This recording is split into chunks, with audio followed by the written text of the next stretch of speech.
Autre sujet d'actualité, c'est cette vive polémique autour de l'utilisation de la machine à voter. Les 15 membres du Conseil de sécurité de l'ONU ont donné de la voix dimanche. Avant de boucler leur mission à Kinshasa, cette délégation a recommandé le consensus sur la question.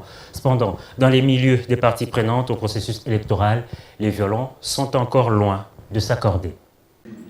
Objet de vive polémique, l'utilisation de la machine à voter lors des prochaines élections est évoquée par la délégation du Conseil de sécurité à Kinshasa.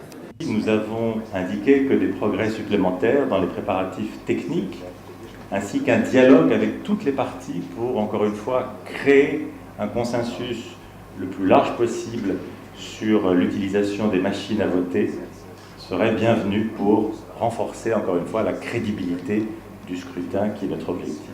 Le dialogue et le consensus, c'est cela que recommandent les 15 membres du Conseil de sécurité pour permettre de créer les conditions d'élection réellement crédibles et transparentes.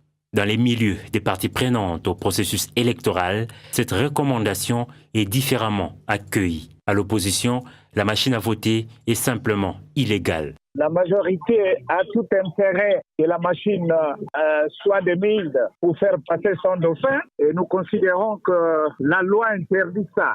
Le consensus part au niveau de la loi. La loi électorale interdit le mode électronique. Donc le Conseil de sécurité veut dire qu'il faut respecter la loi. Une opinion pas du tout partagée dans le camp du Front commun pour le Congo. Au FCC, ces débats n'ont pas de fondement. À mon humble avis, nous devons tous nous référer à ce que la CENI, quitte à ce que chaque camp soit très vigilant pendant les élections, parce que je souhaiterais bien qu'il y ait une démonstration des uns des autres pour prouver que la machine est mauvaise. Mais jusque-là, on en parle, on suppute, il n'y a pas de preuve. Et entre-temps, vous savez que en 2016, on a déploré le braquage des urnes, on a parlé des irrégularités, députés nommés, et aujourd'hui, la machine à voter est là. On la refuse. Finalement, c'est ce qu'on va faire.